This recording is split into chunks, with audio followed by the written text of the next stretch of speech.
Our strategy is to earn points by doing the easy tasks first and moving slowly to the harder ones as we advance. This year we are using the Create Bot as a claw.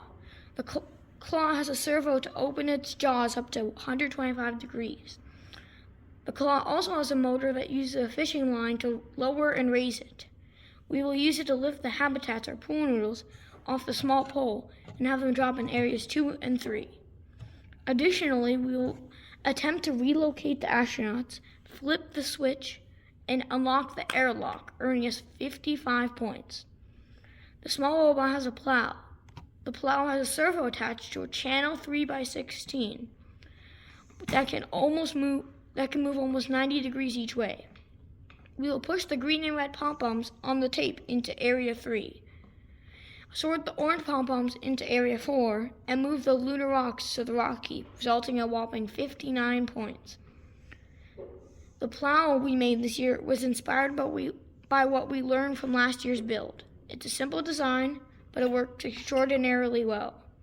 The robot is assembled with a strap 1x10 sticking out of the main body to give the plow some distance from the robot.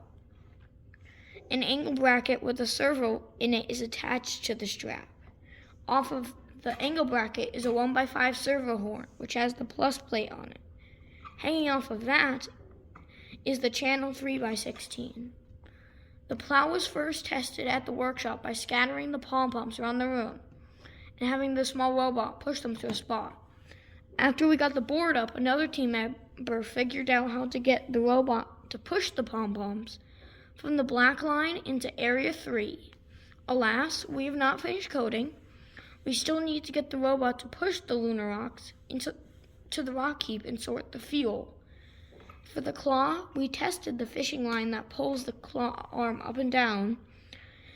We need to lower the body and raise the motor to prevent the claw from falling when the line loosens because of the angle.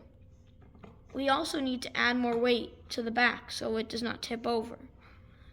On the first day of the workshop, we thought it would be fun to try and make the claw again.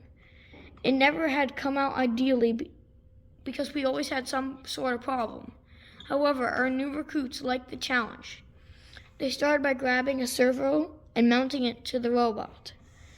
They then attached a piece of string to the channel 3x8.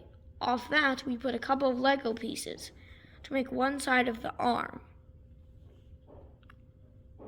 On the other side, we put a servo with a servo horn on it to allow the claw to open and close. Finally, we put a curved Lego piece on it to make it even with the other side. That was the original design of the claw. We are planning on solving any problems that come up in the future and making the design more advanced and accurate as we go on, as previously mentioned.